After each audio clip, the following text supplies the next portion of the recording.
We're back.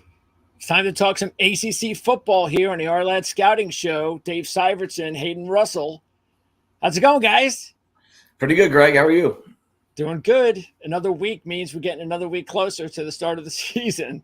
So I know we should get a little countdown going. Every time we meet, we just have a little number on the screen saying we're this many days until week one. We absolutely should.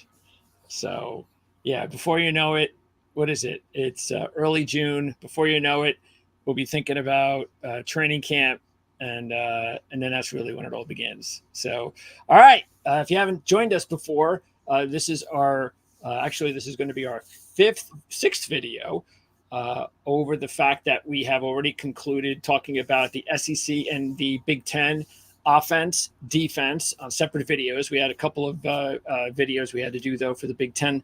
So that's why we had 5 videos. But normally it's one each, offense, defense for all the conferences. We're going to talk ACC football today, offense only, and Notre Dame. So we're going to include Notre Dame. Why not include Notre Dame? They play ACC basketball. So this is as good as a conference. I mean, if they were going to play football, this would be the conference you would think they would be in, even though I think maybe that's part of the problem, because knowing the way football is, somehow they'd find a way to put Notre Dame in the Big Ten, wouldn't they? Yeah, the Big 18, whatever it is. Yeah, whatever you want to call it. That 1 year, I think the COVID year, they did enter the ACC that 1 year. So that's another reason why we should kind of nudge them in that direction. There you go. All right. And that means, of course, the next time we talk, we'll be talking about the defense in the ACC. So let's get started with, and before I even get started, a couple of quick things besides the natural idea, if you really enjoy these videos, to subscribe to the channel. Also, like and share. All that stuff is very much appreciated. If you have any comments, questions, of course, these shows are live. So if you have any comments or questions during the live show, we'll be able to get back to you immediately and hopefully share with the rest of the audience what you have to say. But if you catch us on demand, you still have any questions or comments, let us know and we'll get back to you for sure. And then what you want to do is get ready for this, because even though this is still the 2023 version of the draft review guide, the 24 draft review guide should be out just in a matter of days, right? We have a date yet, Dave? I have not received a date, but some of the comments that we've had from the staff at Ourlads, it seems like this thing's going to be out I would say, like you said, any day now. So I would say within the week is my guess, but don't hold me to it. All right. And if you don't want to wait a couple of days for the hard copy to come in, you can order the PDF. Here is another draft guide, hard copy from 2024. This is, of course, already out for this year from the draft. And even though the draft is over, you still have a lot. This is just still something you need to have for the entire season. As a matter of fact, it's something that I have kept for, I think, about 10 or 12 years. I can go back and check out all the guides and find out what the scouting reports are. So that's why these are really cool to have in your library, even if the draft is already over. Okay, let's start with the quarterback position in the ACC. And what I immediately notice is a big drop-off from the talent level of the first two conferences at quarterback. Not to say that the first quarterback we're going to talk about, Riley Leonard, who has now transferred to Notre Dame, isn't talented, doesn't have some interesting traits, which I'm sure it's a big reason that Dave has chosen him as his main quarterback to talk about. But fact is, we are seeing a little bit of a drop-off as overall professional talent in this conference. Correct, Dave? Yeah, quarterback, and that would filter to other positions. Before we were going live, I just talked to Hayden really quick, and I just asked him, I said, hey, do you see a little bit of a drop-off in overall talent compared to some of these previous conferences that we've already talked about? And he agreed with that. Again, very early in the process, we're not going to marry ourselves to any sort of report or evaluation, but you can get a general feel that is usually pretty accurate at the end of the process in April, that the NFL talent coming out of the ACC this year is going to be a little less than what we've been seeing over the past couple of years.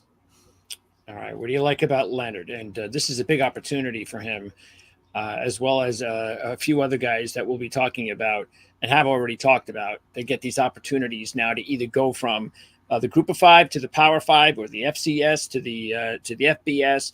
And in this situation, even though it's still the FBS, Dave, it's still a big deal to go from Duke to Notre Dame.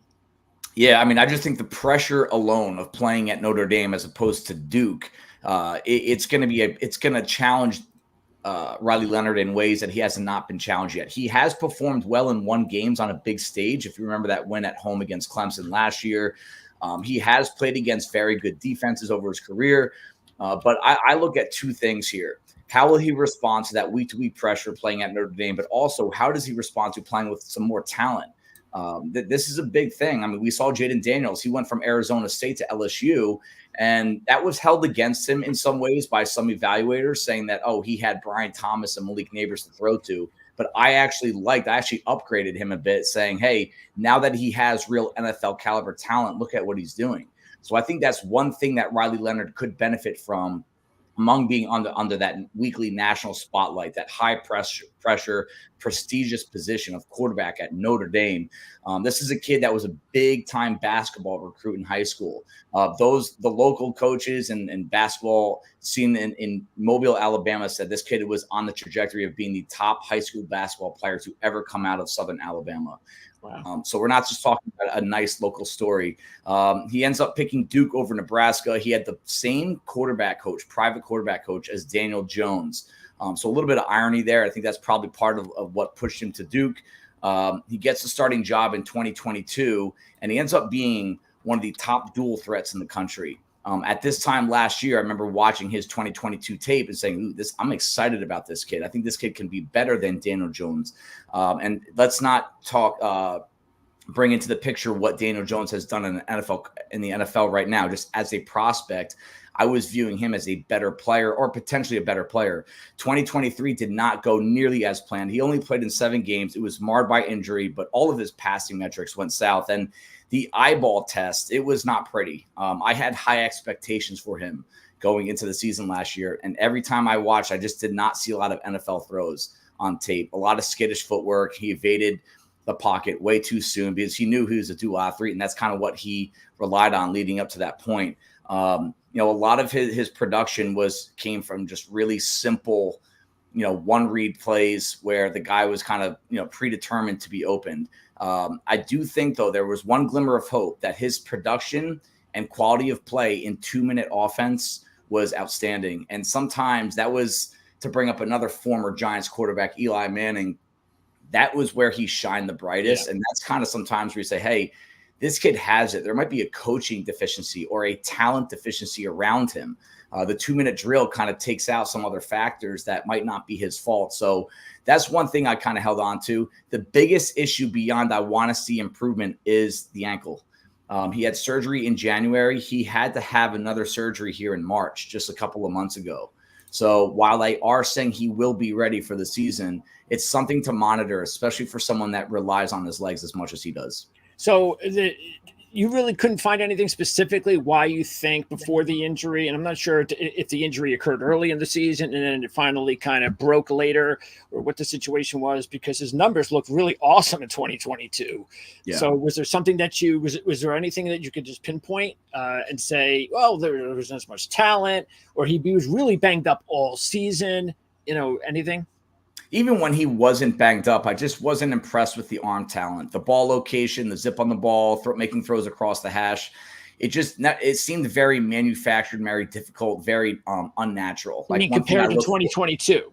Correct. And I also think that, defenses, you get a year of tape on a guy, they start to pick on some of your tendencies. And how do you respond to that as a quarterback? That's a big deal with quarterbacks in the NFL is that once the league starts to figure out, can you adjust and kind of respond to whatever adversity they throw your way?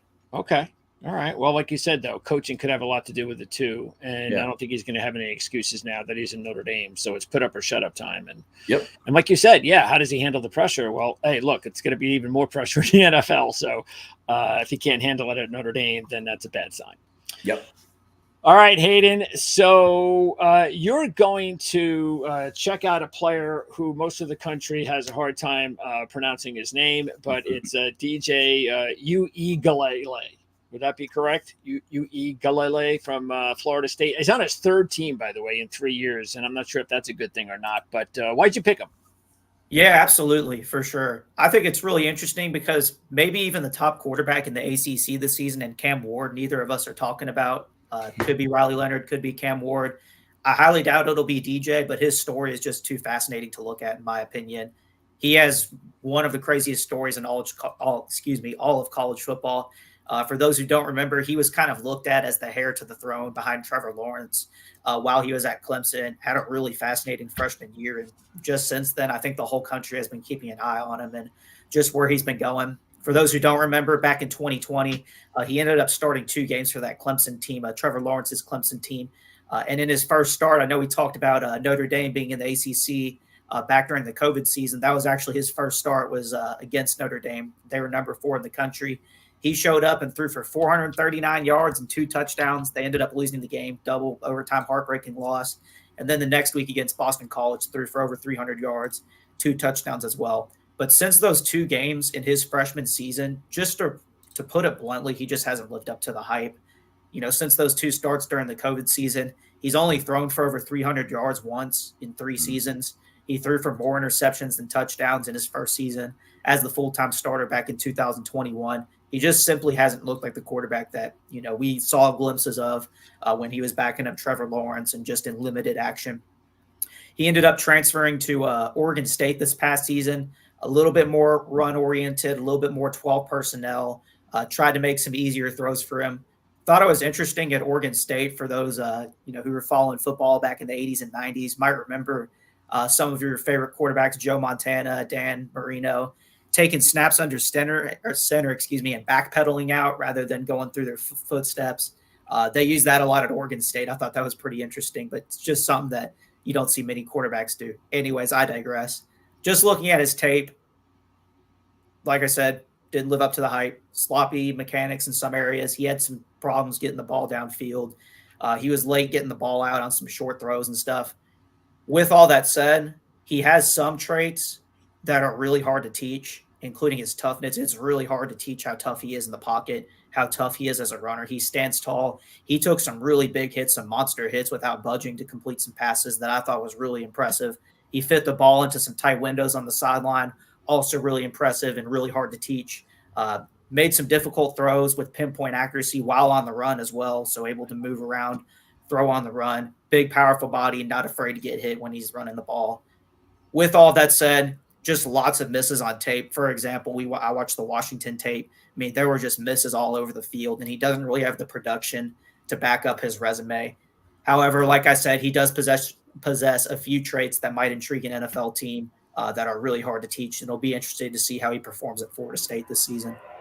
And it's also going to be interesting to see how he performs at the All-Star games when some of these scouts, some of these coaches get an opportunity to coach him, just a little bit. But okay, so you mentioned Cam Ward. There might be some viewers out there going, "How in the world are you not talking about Cam Ward as one of the top 2 quarterbacks in the ACC?" So explain yourself. Why no Cam Ward? Because he's got the numbers, 2-year numbers. Why? And he's got good size. So what is it about Cam Ward? I don't know if you guys can both talk about this, but what is it about Cam Ward that you don't like him as maybe the top quarterback in the conference? I mean, I wouldn't even say that we're ranking these guys yet. I think I don't want to speak for Hayden, but I kind of picked the quarterback that was most interesting to talk about, and maybe someone that I think has a higher ceiling, as I would put it. I mean, Cam Ward's going to be in the NFL next year. He will be drafted, and if he blows up, I mean, I think he's in the Heisman odds of a guy that, if he really does blow up in that program and leads them to a lot of wins and puts up production, he'll be up there. On initial look, someone that hasn't watched him a ton, I do think he's a little careless with the football. I don't love his release, and because his release is really inconsistent, so is the ball placement. So if you're a highlight reel watcher, you're going to say, this kid can do it all. He can scramble. He can make plays on the move. He can throw the ball downfield, and he can. The maddening part about it is his kid's got a ton of experience, and he's still making mistakes that you would want to see out of maybe a freshman, maybe a sophomore. But this kid has played a lot of football, and there's a little bit of backyard football to his game that I just don't love. And I know, I've said that about Caleb Williams, but Caleb Williams is a completely different level athlete, player, mindset. I don't see Cam Ward entering. I could see him being in the same section of actual quality of football. Same kind of quarterback, but not on the same level. So I think that Cam Ward is someone that could clean up some of his mechanics, make his ball placement a little bit more consistent, clean up his ball protection as well. And then at that point, we can talk about him as being maybe a 3rd or 4th round pick. Okay. And Absolutely. Leonard, he can go as high as what? If everything goes last year, you asked me last year at this time, I would have said round 1, but I think there's way too much for him, way too long of a distance for him to travel to get there. It's just unlikely. So I'd say day 2 is probably where his ceiling will be, somewhere on day 2. You want to add anything on that, Hayden? Yeah, I was just going to say in terms of Cam Ward, I think even some of us remember last year there was a report that he had actually entered the NFL draft, and it wouldn't have been a shock to me if he entered it this season. It was still a draft pick. He had decided to end up to come back to school, like we said, transfer to Miami. But there's no denying if you turn on his film, similar to Riley Leonard, he's going to be one of the most fun dual threat quarterbacks to watch in college football this year. He still has a little bit of work to do, just as Dave said, but I still think he can be not possibly the top quarterback in the ACC. I would be shocked if he wasn't in the top 3. And by the way, we want to also make sure everybody understands that this is not, as Dave said, we're not in a position at this point. It's still June. So ranking players and things of that nature, going over exactly how we think certain players are going to look or how we feel they're going to look before the season begins and how teams are going to look. We'll get into that in a couple of months and we'll have a much better idea. But still, this has nothing to do with Riley Leonard or the kid from Florida State is necessarily going to be better than Cam Ward. So, yeah, I mean, I think just a little look into our process at this point. Again, we're still like in information gathering mode. And part of that information is watching some tape from previous years. But even I'll see grades from the NFL on these guys. I usually get my hands on that July, August. If you go into April and look back at those grades, I mean, some of them aren't even close. I mean, you have guys that they have as graded as, let's call it, quote, top 5 at their position. They go undrafted. I mean, the most important part of the evaluation process is what comes out on tape this upcoming season. That's going to be the most influential part of this process. So even if you did want us to rank guys, or you find others in the media right now ranking guys, it's more of a talking point than a true evaluation. So, we always want to put that out there that right now, if you want me to be honest about it, I don't know where these guys stack up against each other. We haven't done enough work on them. And by the way, it just also makes a lot of sense that you might look at those 2 quarterbacks you guys just talked about and say, well, if you really look at it, we believe that these guys just at this point in time, as a scout, have what the NFL is looking for in a quarterback. And they're probably at this point going to be drafted ahead of maybe a Cam Ward because of the reasons that you talked about. And I can see that with some of the things you talked about with both of those kids. Yeah, it's a lot. It's so tough for the average fan to watch the game because they'll watch Cam Ward play and they'll go, "I mean, that's a 1st-round draft pick." Or I heard that say it about Sam Hartman. It's very tough for the average fan to just not understand that. Yeah, hey, Sam Hartman might have thrown for 500 yards against, some top team in Clemson with Wake Forest and think he's going to be a 1st-round draft pick. That's just not the way it goes. Right. So, I have a couple of quarterbacks I just want to mention as we move on, before we move on. And the one at the top of my list, and he's been my favorite quarterback, and you know this, Dave. We talked about him last year. For about 9 years. Yeah. He gets 1 more year, and I'm glad he's moving up to the ACC from the Coastal and from the group of 5, and that's Grayson McCall. So just keep in mind that even McCall didn't have like the great year last year. He had some injuries he was dealing with. All you have to do is take a look at his numbers over the first 3 years at Coastal, and they're just absolutely like amazing. His completion percentage, his touchdown to interception ratio. I'm very excited to see how he performs in the ACC. I also want to see if Cade Klubnik can make an improvement at Clemson. I'm a big Haynes King fan after what I saw from him last year.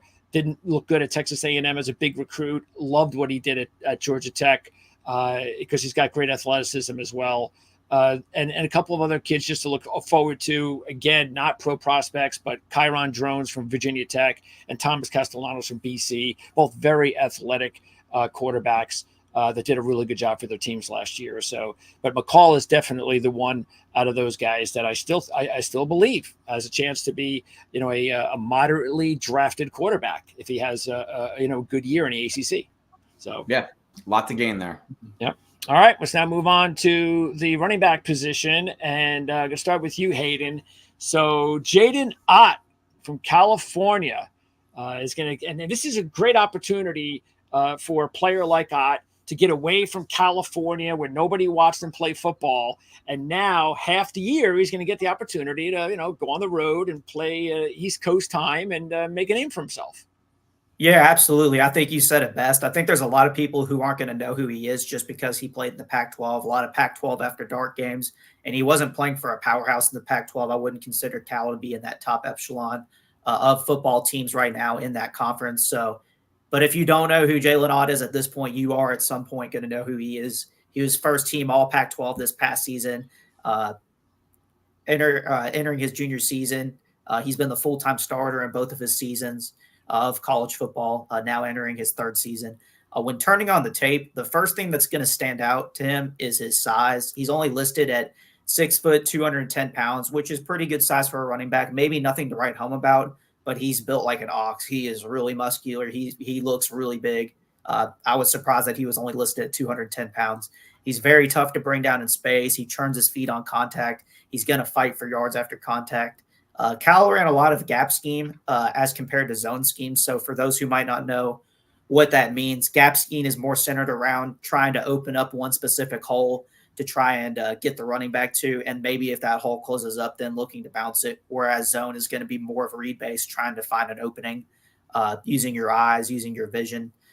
So examples of this might be power, ISO, insert, those type of plays. Cal ran a lot of that this past season, allowing him to think less about reading a hole and worry more about attacking that hole downhill, fighting for yards after getting hit is just going to really help with his physical play style. That's where I see him fitting in an NFL team, more gap scheme based than zone scheme based.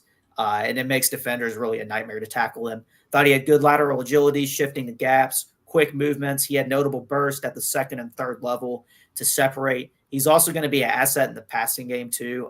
Had a lot of nice catches, got some soft hands, can make catches all over the field, mostly in the flats. In the zone scheme that they did run, he showed a little bit of hesitancy finding a hole and hitting a hole. Maybe it's because they didn't run zone scheme a whole lot, but just feel like in terms of his play style, he's going to be a very north-south style runner, and that's kind of the role that he's going to fit best at the NFL level. Where is he? Where do you put him right now?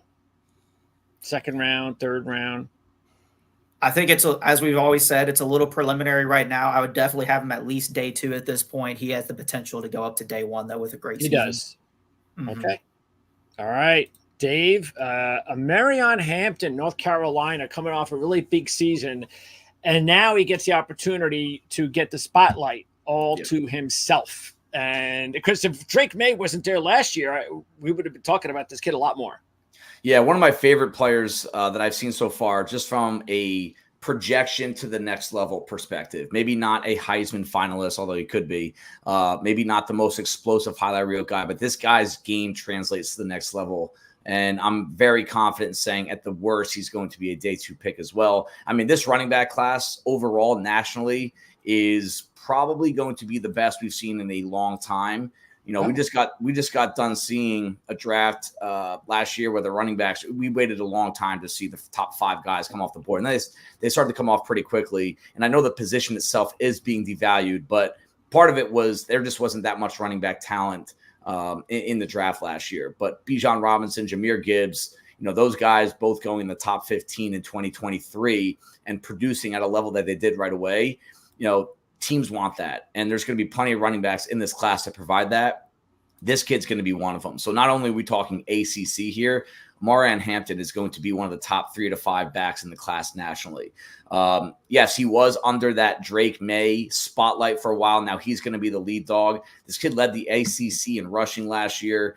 He's got elite level weight room strength and breakaway speed. I don't think he's the most agile. I think there is some tightness in the hips, which could hinder him a little bit draft grade wise. But this is a second team All-American that is consistent. 100 yards. He broke 100 yards 7 times. He did it 6 straight times in conference play when the schedule starts to beef up a little bit. That had never been done in UNC history since 1970. So there's things that he's doing that they just have not had in that program for a long time.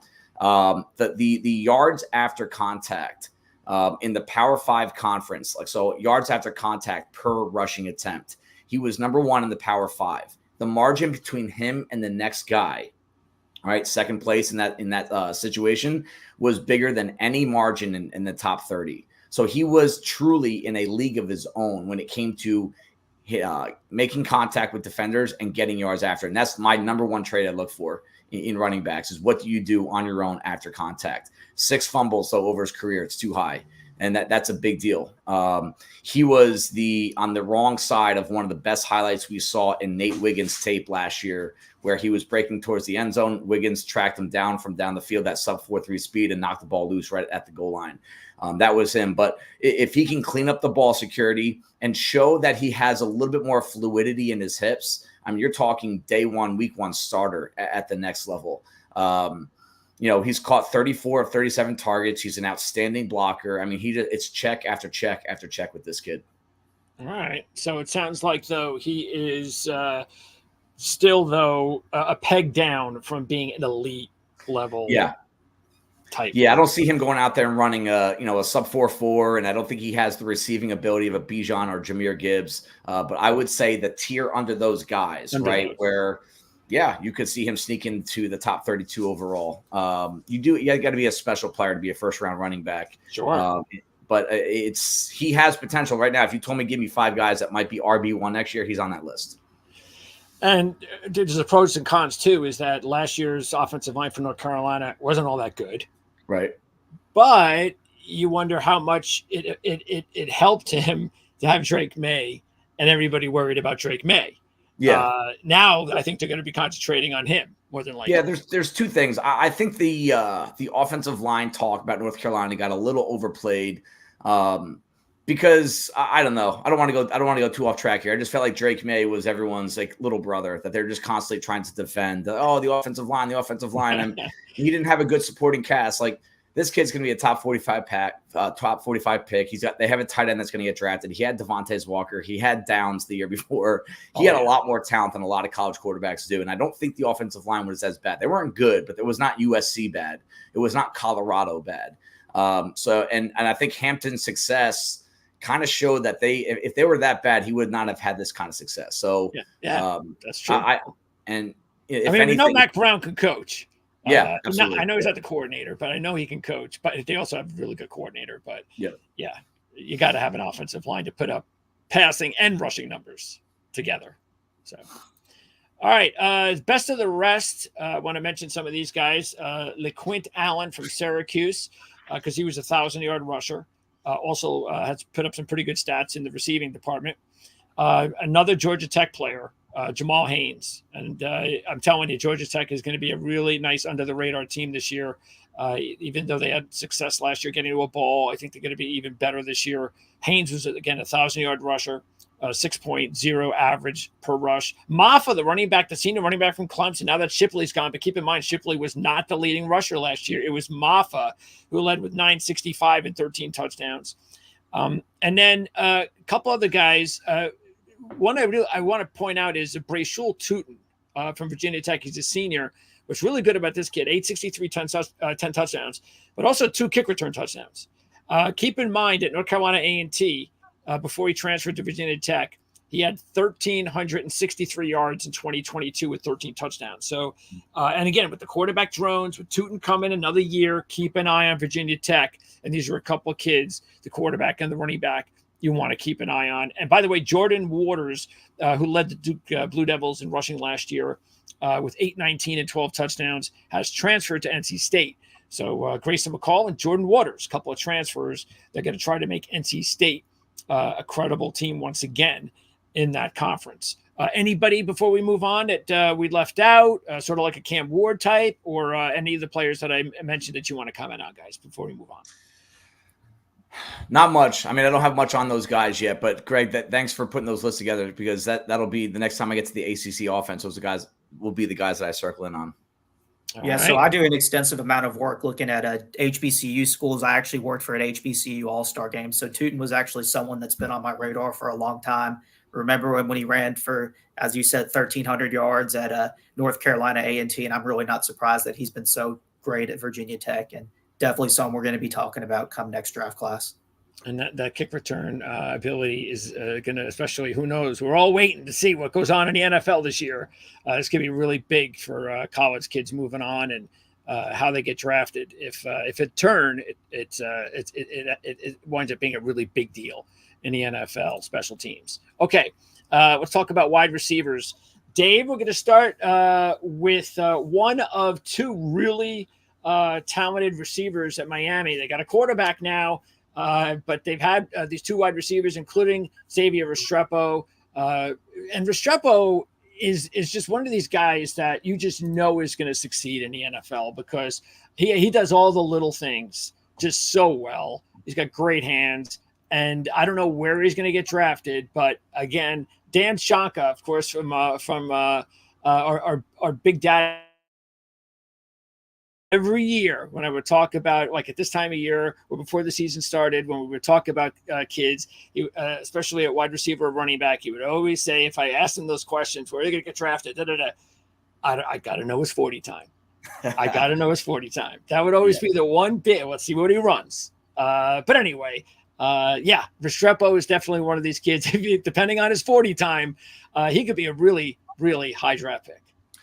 I would say more important than the 40 time will be his short shuttle, 3-cone drills. If you get into the workout numbers, this kid has played almost all of his snaps from the slot, and that's what he's going to do at the next level. So the 40 time will be a part of his evaluation process. It always is with that position. But I care more about what he can do in short areas because he's going to be a slot at the next level. 5'10", 198. For those that don't track that, that is a yoked up slot wide receiver. He's probably going to play in the NFL at over 200 pounds. And with the 5'10" frame, I like that. It's unique. It's different. And he plays strong. It plays to his style. He's a tough competitor. He's the kind of guy that fans are going to love because he gives everything he has and he plays strong. He plays powerful, but he also has a wide receiver skill set that can get himself open, catch the football, and do things after the catch. Second in the ACC with 85 catches and 1,092 yards. One of two guys that went over 1,000 yards. The other one was Malik Washington, another short, stocky slot wide receiver that went to Miami way too late. I thought that was one of the biggest value grabs of the draft. I understand the size deficiency hurt him a little bit. This kid's a little bit bigger, and he has a little bit more experience from the slot. He was a really highly recruited dude out of high school. He was quiet in 2020. 2021, he got a little bit more involved. He was the number 4 guy. 2022, we started to see him break out, but he suffered a foot injury, and it kind of just it was like that big speed bump that a lot of kids hit. But 2023, he essentially doubled his career production in one season in that 1 year alone. And, his contested catch rate is right around 50%. And that's the number I kind of look for to say, like, all right, you good, you're bad, or is there an issue? Is there something we can really look at? And for someone to do that at that size, that's a big deal to me. That shows the competitive nature, but also what you said earlier, the hands. They're sticky. They're strong. He's one of these guys that he's already making this move for after catch yards before he even gets the ball. He knows how to set his body up, change direction. The balance is always there. He's the kind of guy. He's going to be going from Van Dyke to Cam Ward at quarterback. And I actually think that's going to be something that helps him because he has a quicker release. And I think they're going to play a little bit more like, hey, let's get the ball out of your hands a lot quicker. Where Van Dyke, his release was long and that he wasn't great at getting the ball out on time. So, he has not had a ton of experience as a starter, as a returner. But I do think there's some, I hate to bring up another Miami receiver and helmet scout here, but there is some Braxton Berrios in him when he gets the ball in his hands in terms of what I think he could be as a returner. All right. And by the way, Washington, we're both in the same dynasty league. And we were drafting Dave. I really, really came close to drafting him. I was like, you know what?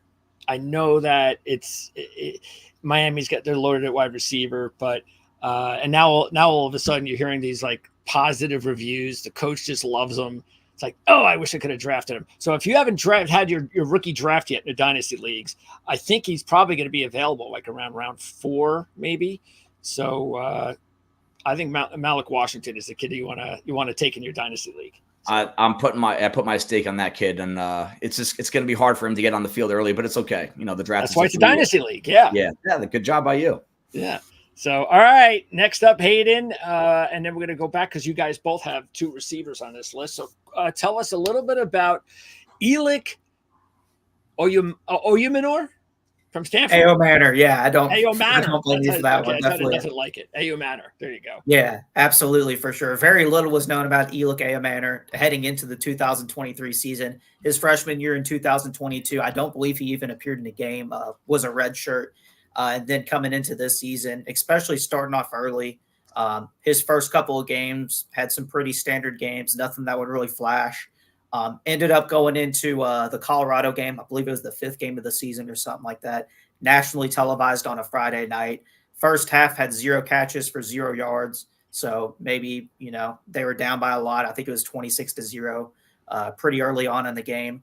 Second half, and then in overtime as well, went for 13 receptions for 294 yards and 3 touchdowns in a double overtime thriller.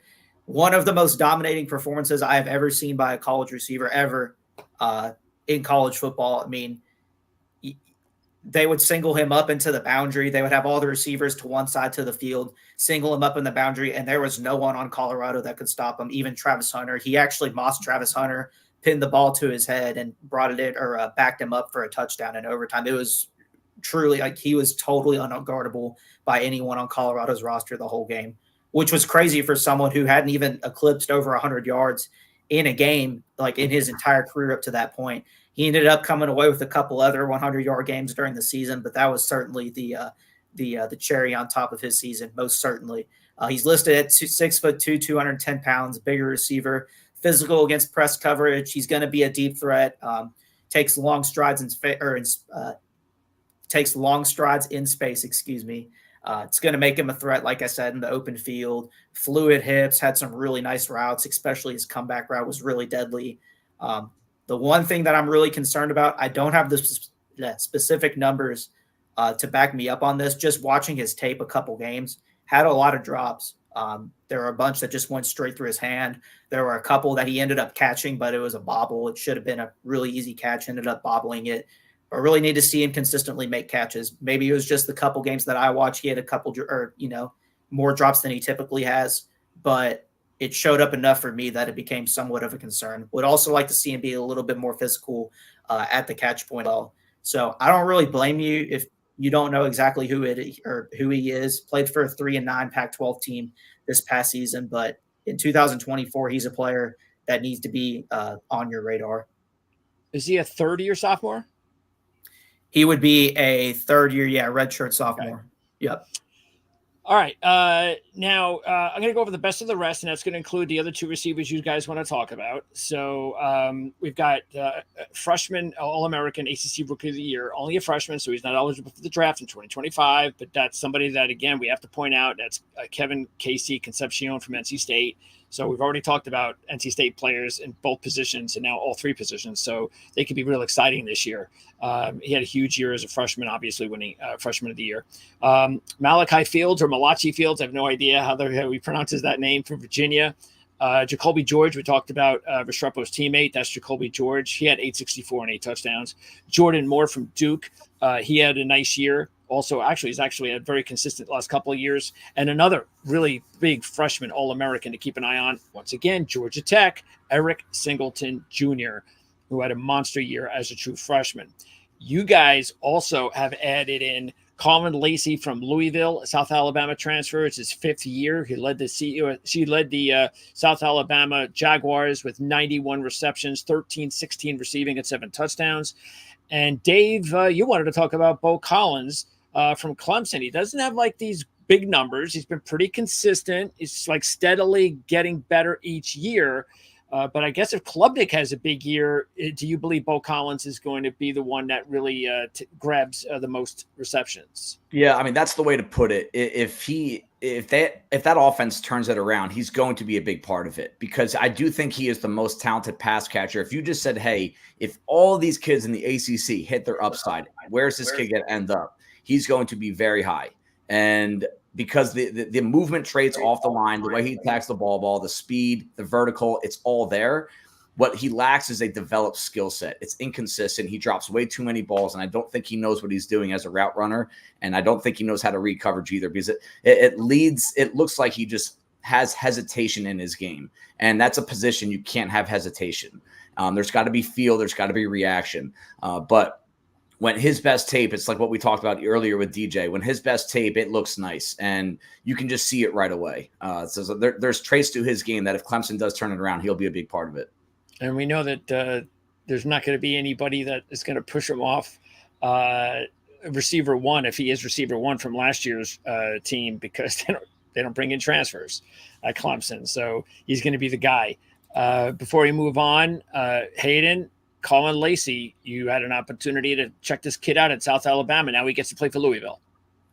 Yeah, absolutely. He was someone that I thought could potentially come out this past year out of South Alabama, decided to come back to school and transfer to Louisville. And like you said, the numbers really back up, how good of a player he was. And he was really that talented. The number one thing that I wrote down for him was his speed. He's going to be someone that's going to take the top off of a defense, even in the ACC. He was really physical and strong. He was a strong and willing blocker, made defenders miss in space. Lots to like about his game, especially moving from the group of 5 level up to the ACC. With that said, one thing that I circled on him from my report from last season, and we'll see what this looks like this coming season, I thought there was inconsistencies with effort. And I'm not sure if that's something that played into his draft stock, but it looked like there were a lot of snaps where he was just kind of taking the rep off. So I'm curious to see moving up to Louisville if that's still going to be something that shows up on tape. But there's no question coming up to Louisville, he's someone that you're going to have to game plan against, or else he's going to torch your defense. All right, let's move on over to tight end. And Hayden, I'm going to stick with you with a player that has some NFL name recognition. And all of a sudden he popped out in 2022, and we're like, wait a second, I know that name.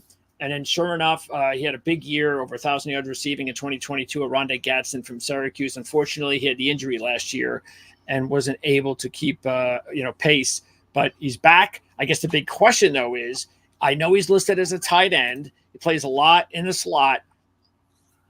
I mean, is he really a tight end?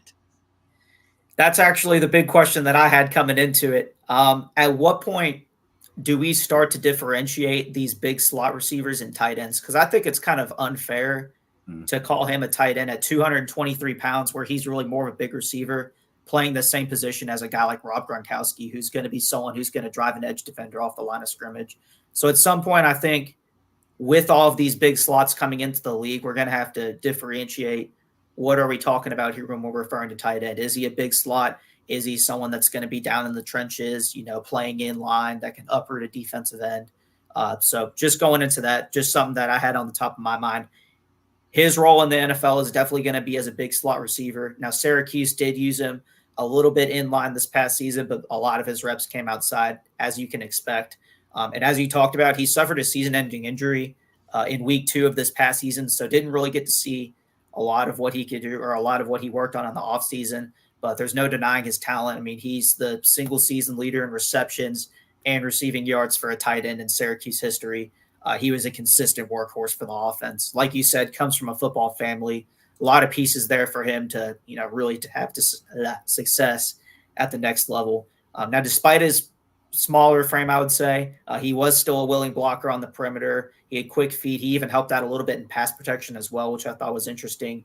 As I said, he took some snaps in line, in pass protection, trying to drive dudes off the line of scrimmage. Didn't really work out very well, but as I said, on the perimeter was a little bit better there.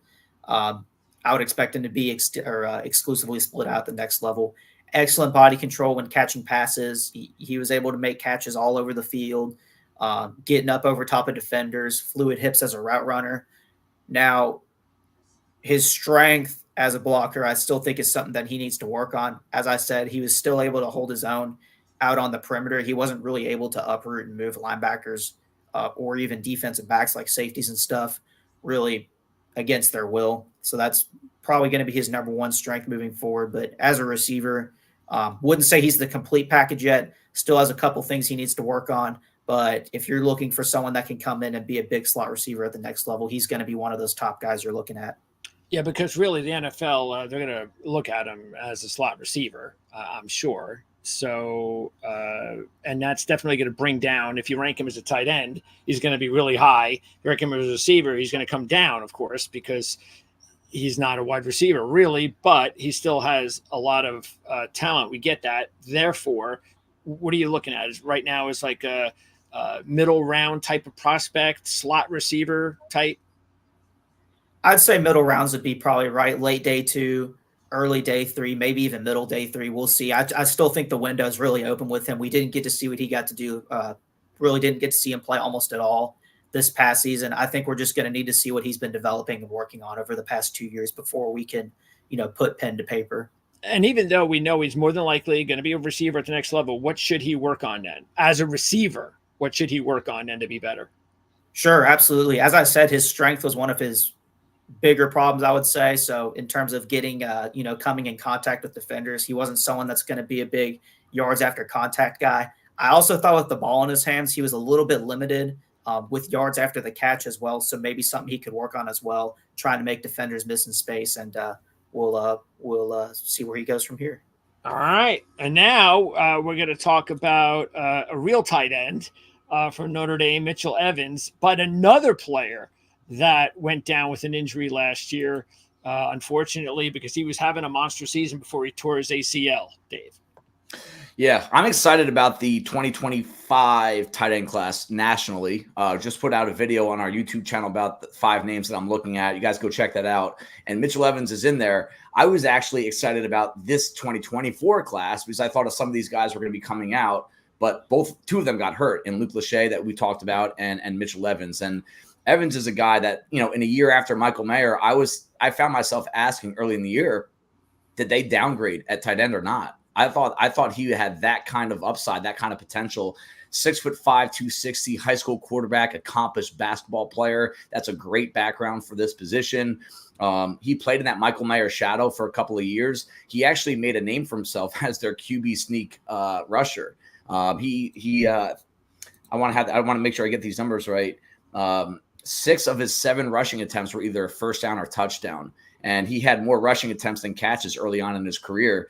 Now he gets the spotlight in 2023. He was 4th in the country among tight ends in yards at that time of the injury. It was a torn ACL. But the biggest issue is it's 2 things with him. That's the second injury that he's had to his lower body that needed surgery. One was a foot and now a knee. And you're talking about a guy that is not the best natural athlete in the world. If there's one weakness I would put on the initial report, I don't know if he has the explosive trait to be someone that is a bona fide featured weapon in a passing game. I think he can be good enough.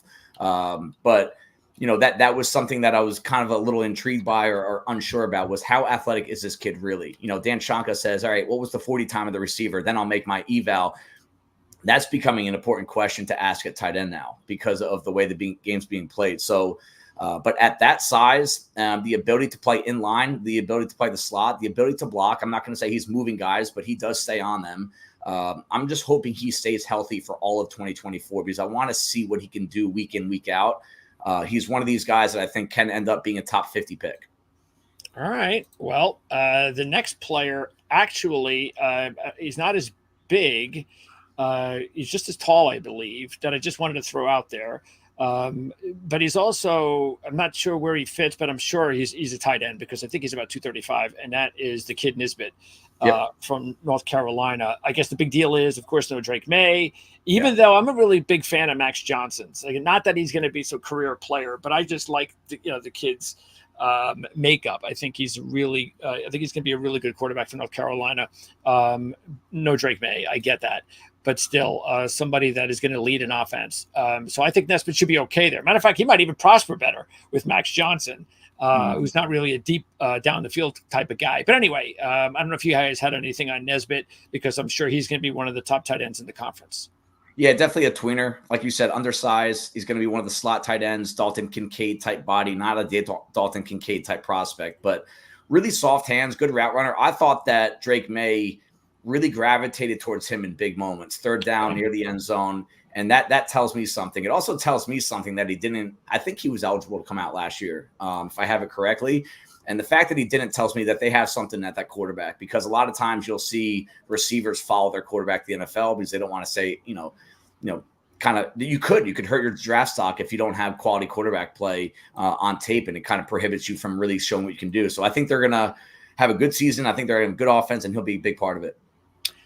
Let's talk offensive line to wrap it up here. And let's first, Hayden, talk about the player that you wanted to zero in on from Clemson, offensive tackle Blake Miller. Yeah, absolutely. Miller's going to be entering his true junior season, so he's still going to be on the younger side. Yeah, really productive option if, you're an NFL team looking for someone that you can develop and, in need of help in the trenches. Up to this point, he's played in 27 career games. That's in his first 2 years at the college level, and just about 2,000 snaps over his first 2 years at Clemson, which is not a joke. I actually pulled this off of Clemson's website. He is one of only two Clemson offensive linemen, two offensive tackles to record multiple 950 snap seasons since 1986, which I think for an underclassman, someone who's started as a true freshman, someone who started as a true sophomore is super, super impressive. He was a first team all freshman American, so not an all-American team, but his freshman year, he was viewed as the top tackle in the freshman class. And then he was a third team all ACC selection this past season. He's listed at 6'6", 310 pounds, and he's really been the anchor at right tackle for the Clemson offensive line for the past couple of years. I think it's also worth noting as well, he played left tackle in high school. So maybe if you're an NFL team looking at him, potentially is moving to the left-hand side, might not be as big of a transition for someone who might have worked a little bit on the left-hand side, even if it's at the high school level. But just looking at him, you can tell he's the prototypical offensive tackle at the next level. He's got such a great build, and really looking forward to seeing what he can do. Just looking a little bit at his tape, has a sturdy anchor, helps him protect against some edge defenders who are some legitimate NFL prospects. One of the games I watched was Florida State, which for those of you who are big college football fans or followed the draft this season, a lot of Florida State defensive linemen and a lot of talent on that defensive line last year. And he really held his own in a lot of situations. Shoots his hands tight on engagement. He uses his strength to get immediate knockback. He's quick and fluid with his pass set, nimble on his feet, plays with good leverage. There's a lot of things to like about him. Thought he ended up on the ground a little too much. He played a little bit off balance at times. So just feel like he needs to work on his base and, keep his base underneath of him. But other than a few inconsistencies, he's really looking like, even just as a 19, 20-year-old, a high-end pro prospect, I fully expect to hear his name come off the board early next year if he decides to come out after this next season. Well, the thing I do want to bring up as we talk about the two linemen, Dave, that you wanted to dive into, one of them being from Clemson, Darius Washington from Florida State, Marcus Tate from Clemson. And that is, we've talked about this a lot, the stigma sometimes on certain football programs and positions that they look really good in college, they get to the NFL, and it just ain't working out. And Clemson's been having this problem with offensive linemen for quite a long time. Yeah. So do you think these two players can buck the trend, especially your guy, Marcus Tate? I do. I'm a big Marcus Tate fan. Again, I'm going to get into the medicals towards the end, so just bear with me until I get there. But 6'5", 325. He's going to have 20. He has 27 starts under his belt so far, so he'll probably enter the league with 40 starts. And this is a growing trend issue in the NFL. A lot of people are trying to figure out, why is offensive line play in the NFL so bad? And there's, like anything, there's never one answer to it. One of the things is that the freakiest athletes in the NFL are now playing defensive line and edge. So that's a big part of it.